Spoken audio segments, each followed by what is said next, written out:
and welcome to the EisnerAmper Engaging Alternatives podcast series. I'm your host, Elana Margulies-Snyderman, and with me today is Richard Lichter, managing partner at Causeway Equity Partners, a Florida-based niche investment manager that invests in seasoned primaries. Today, Richard will share with us his outlook for investing in this space, including the greatest opportunities, challenges, and more.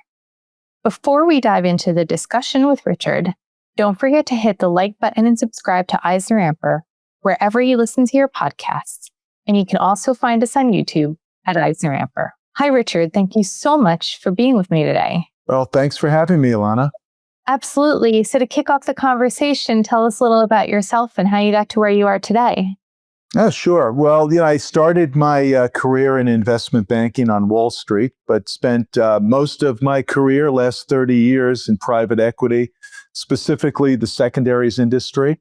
So I was a partner of the first buyout secondaries fund ever, which was 30 years ago. Makes me feel old when I say that, but that's the fact. I co-founded Lexington Partners, and then afterwards, I sold my interest, and then I founded Newbury Partners, which grew to a major player over 16 years. And then I sold that 2 years ago. And I saw this great opportunity in seasoned primaries over the last few years, and that's what I'm focusing on right now. At EisnerAmper, we are creative problem solvers that take a 360-degree approach focusing on you. We're an award-winning firm with decades of experience. EisnerAmper, let's get you ready. Great, Richard. That segues nicely into the question I have for you. Since you focus on seasoned primaries, I would love to hear your high-level outlook for the space. Well, seasoned primaries have been around all the time, but they've changed fundamentally over the last 2 or 3 years. My specialty is small and middle market buyout.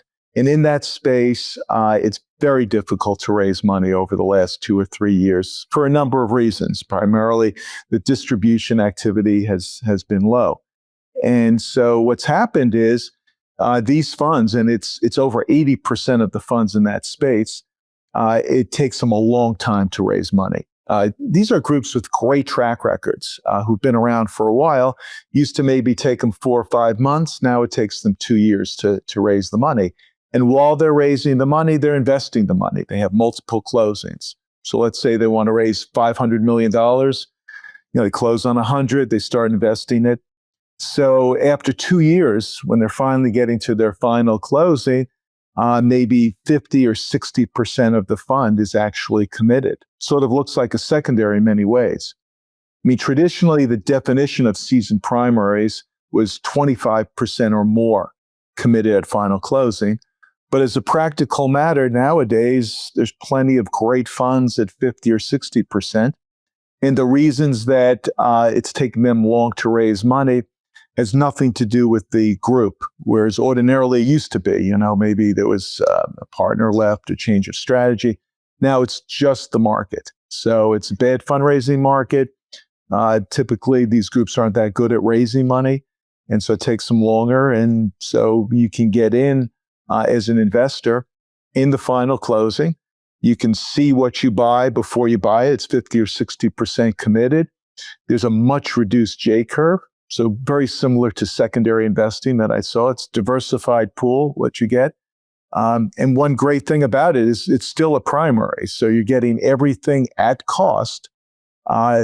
It's not like on a secondary, it's a discount to NAV, but it's well above cost.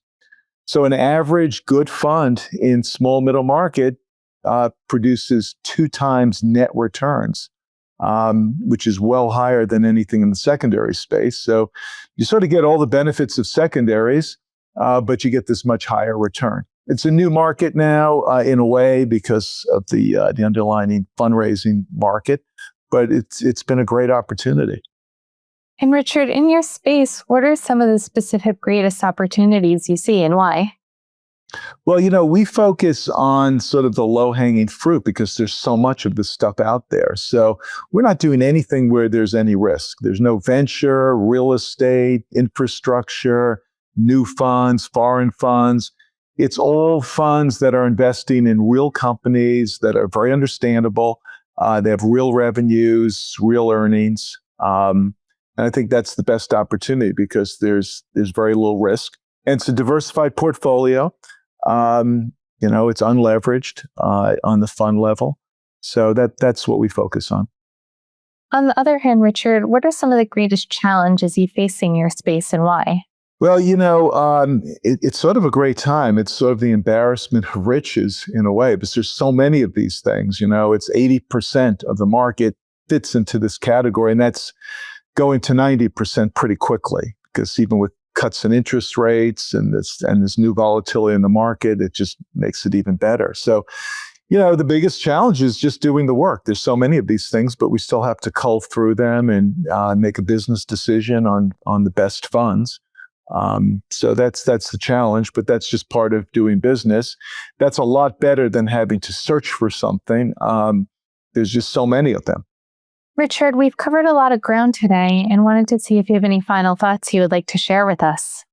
Well, for me, it's personally very exciting, this industry, because it's new. It sort of feels the way secondaries felt 30 years ago.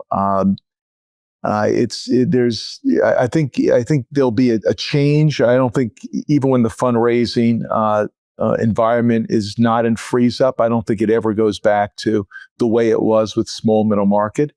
So it's just an exciting area. And from investors, it's a great area because, you get all the benefits of secondary investing, minimizing the J curve, and blind pool risk is mitigated, and it's diversified portfolio. But there's no give up on cash returns. So it's sort of a great place to be. Usually the early groups, the early parts of the market, that's the best time to be there. Richard, I wanted to thank you so much for sharing your perspective with our listeners. Well, thanks for having me, Elana. And thank you for listening to the EisnerAmper podcast series. Visit EisnerAmper.com for more information on this and a host of other topics. And join us for our next EisnerAmper podcast when we get down to business.